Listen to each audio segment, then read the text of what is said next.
Came to the decision to homeschool my children because of my son.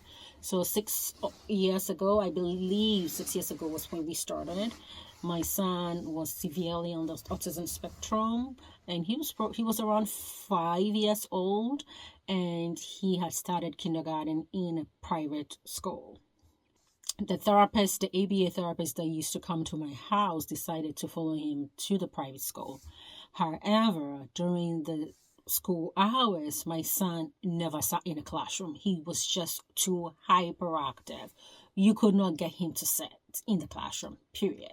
He would always want to be jumpy and sit outside. Rather, you get him to focus when he's outside versus when he's within the classroom.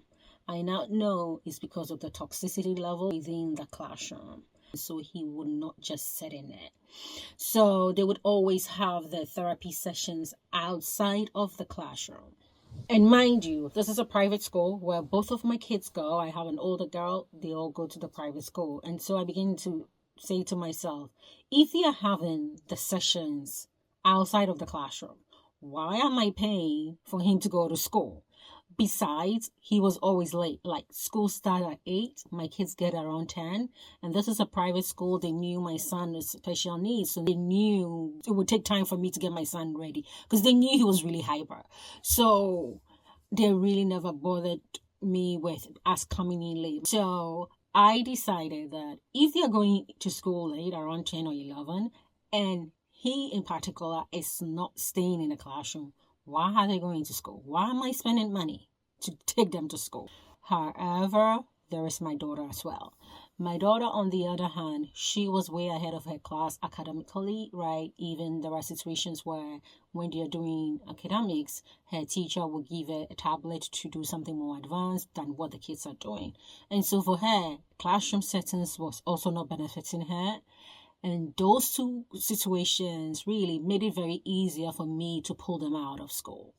See, I was lucky enough where I was working with a corporation where I could work from home, right? I had the opportunity to work from home.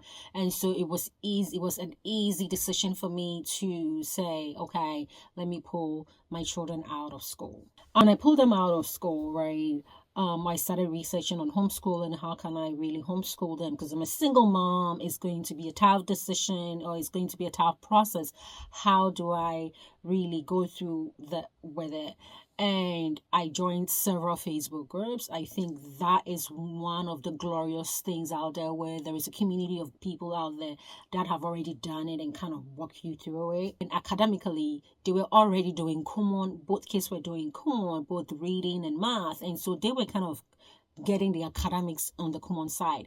And so for me, I didn't have that much pressure to really do a whole curriculum for schooling. I believe homeschooling them has been a gift, right? Pulling them out of school really taught me how to observe them and observe them in a very natural way when they are learning. And then as I was observing, I realized that the topics that came natural to them, they were able to expand on those topics and even learn on other correlated topics or themes, right? And so I said to myself, if these kids are learning all of these topics or subjects on their own, they can teach themselves a lot of stuff. So why am I paying Kumon again to teach them? For me, I was like, okay, then we're going to stop Kumon. Simple. Another thing, my son, on the other hand, he never liked Kumon. Like, he used to like it, and then there was a point where he never liked it because it was all repetitive. He was like, I know this thing. Why am I repeating myself? Why do I have to keep repeating, doing the same math, numbers, the same over and over again? Why can't I do something else? He hated it. And so I let it go. And so that was when I started looking into natural learning, right, where children are naturally learning according to their own pace or naturally choosing what they learn. And I found out that my children specifically doing that really helped them. They knew so many things that I could not have taught them if I had a curriculum-based approach. Yeah. So that's how come we transitioned from homeschooling to natural learning, and we stopped academics altogether. Yeah, that's how I came to that conclusion. It wasn't a decision that I had made from the beginning. It was through my own observation of my children and how they were living their lives and how they were learning and responding to the environment. I'm going to talk more about natural learning, like habits, maybe a day in the life of my daughter and what she does, and a day in the life of my son and what he does. Okay, I hope you've learned something. Don't forget to like and subscribe.